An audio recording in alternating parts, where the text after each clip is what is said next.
Iran America സംഘർഷം അത് ഏത് സാഹചര്യവും നേരിടാൻ സജ്ജമാകാൻ സൈന്യത്തോട് ആഹ്വാനം ചെയ്തിരിക്കുകയാണ് ഇറാൻ.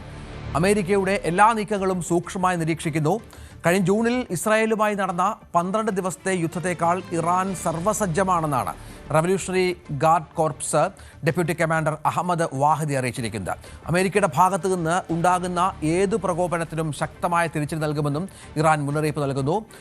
അദ്ദേഹത്തിന്റെ വാക്കുകളിലേക്ക്.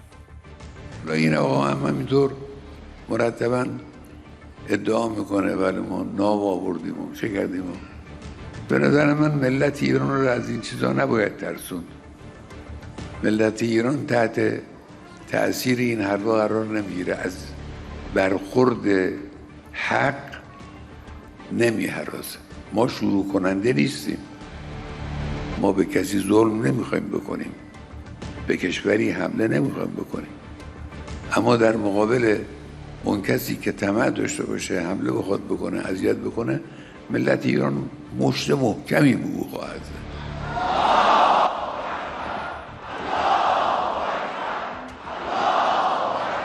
این را هم آمریکایی‌ها بدونن که اگر این دفعه جنگی را بندازن، این جنگ منطقه‌ای خواهد. ഇറാനിലെ ഉന്നത സുരക്ഷാ ഉദ്യോഗസ്ഥരുമായി ചർച്ച നടത്തി മധ്യസ്ഥ ചർച്ചകൾ തുടരുന്നുവെന്നാണ് അതേസമയം അമേരിക്കൻ പ്രസിഡന്റ് ഡൊണാൾഡ് ട്രംപ് പ്രതികരിച്ചിരിക്കുന്നത്. വിനോദ് വിവരങ്ങളുമായി ചേരുകയാണ്. വിനോദ്, ഒരു സ്ഥലത്ത് ഇപ്പോൾ അമേരിക്ക കുറച്ചൊന്ന് കാര്യങ്ങൾ മയപ്പെടുത്തിയിട്ടുണ്ട്. ചർച്ചകളുമായി ബന്ധപ്പെട്ട നീക്കങ്ങളാണെന്ന് ട്രംപ് ആവർത്തിക്കുന്നുണ്ട്.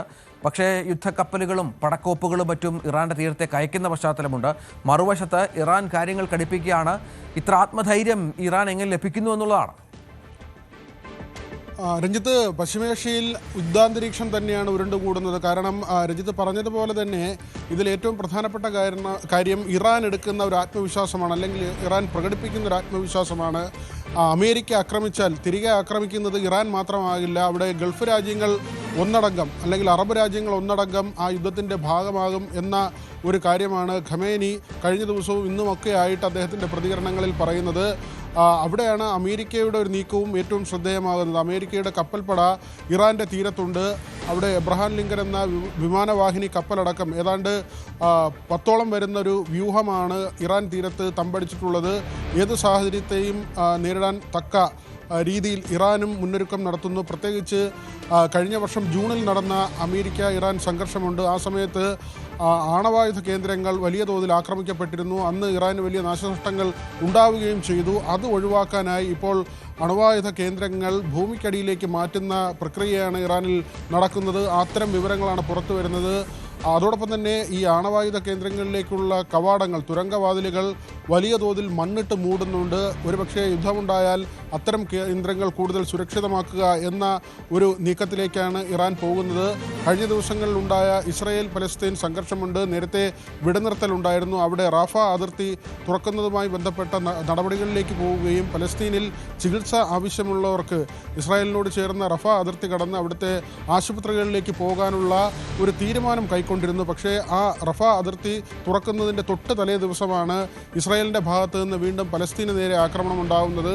ഇതിന് പിന്നാലെ ഇറാൻ അമേരിക്ക സംഘർഷാവസ്ഥ കൂടുതൽ മൂർച്ഛിക്കുന്ന നിലയിലേക്കാണ് പോകുന്നത്. അല്ലെങ്കിൽ അവിടെ ഒരു യുദ്ധം പൊട്ടിപ്പുറപ്പെടും എന്ന നിലയിലേക്ക് പോകുന്നു. ഹമാസിന് ഇറാൻ അകമഴിഞ്ഞ പിന്തുണ നൽകുന്നു, സാമ്പത്തിക സഹായം നൽകുന്നു, ആയുധം നൽകുന്നു. ഇത് ഇസ്രായേൽ കാലങ്ങളായി ഉന്നയിക്കുന്ന ആരോപണമാണ്, അമേരിക്ക കാലങ്ങളായി ഉന്നയിക്കുന്ന ആരോപണമാണ്. ഇതിനിടയിൽ ഇന്ത്യയുമായി ബന്ധപ്പെട്ട ആശയവിനിമയം അല്ലെങ്കിൽ ഇന്ത്യയോടുള്ള ചില നിർദ്ദേശങ്ങൾ കൂടി അമേരിക്ക മുന്നോട്ട് വയ്ക്കുന്നുണ്ട്. വെനിസ്വേലയിൽ നിന്ന് എണ്ണ വാങ്ങണം എന്ന ഒരു ആവശ്യമാണ് ഇപ്പോൾ അമേരിക്ക മുന്നോട്ട് വെച്ചിട്ടുള്ളത്. നേരത്തെ റഷ്യയിൽ നിന്ന് ഇന്ത്യ എണ്ണ വാങ്ങിയപ്പോൾ അത് ഉക്രൈനുമായുള്ള റഷ്യയുടെ യുദ്ധത്തെ പ്രോത്സാഹിപ്പിക്കുന്നതാണ്, റഷ്യയ്ക്ക് സാമ്പത്തിക സഹായം നൽകുന്നതിന് തുല്യമാണ്. ഈ കാര്യങ്ങൾ ചൂണ്ടിക്കാട്ടിയാണ് അമേരിക്ക നേരത്തെ തീരുവ വർധന കൊണ്ടുവന്നത്. ഇന്ത്യക്ക് മേൽ കനത്ത തീരുവ കൊണ്ടുവരികയും റഷ്യയുമായുള്ള ഇടപാടുകൾ കുറയ്ക്കണമെന്നാവശ്യപ്പെടുകയും ചെയ്തിരുന്നു.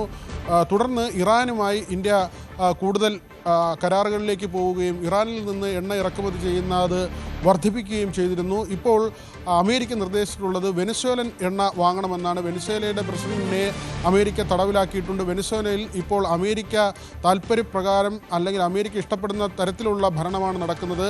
അമേരിക്കയുടെ ഒരു പാവ സർക്കാരായി വെനിസ്വേലയുടെ സർക്കാർ മാറിയിരിക്കുന്നു. അത്തരം നീക്കം വെനിസ്വേലയിൽ നടത്തി അതേ നീക്കം ഇറാനിലും അമേരിക്ക പ്രതീക്ഷിച്ചിരുന്നു. പക്ഷേ ഇപ്പോൾ അല്പം പുറകോട്ട് ട്രംപ് പോയിട്ടുണ്ടെന്ന് മനസ്സിലാക്കേണ്ടത്. കൂടുതൽ വാർത്തകൾക്ക് news 18 Keralam YouTube channel subscribe ചെയ്യുക.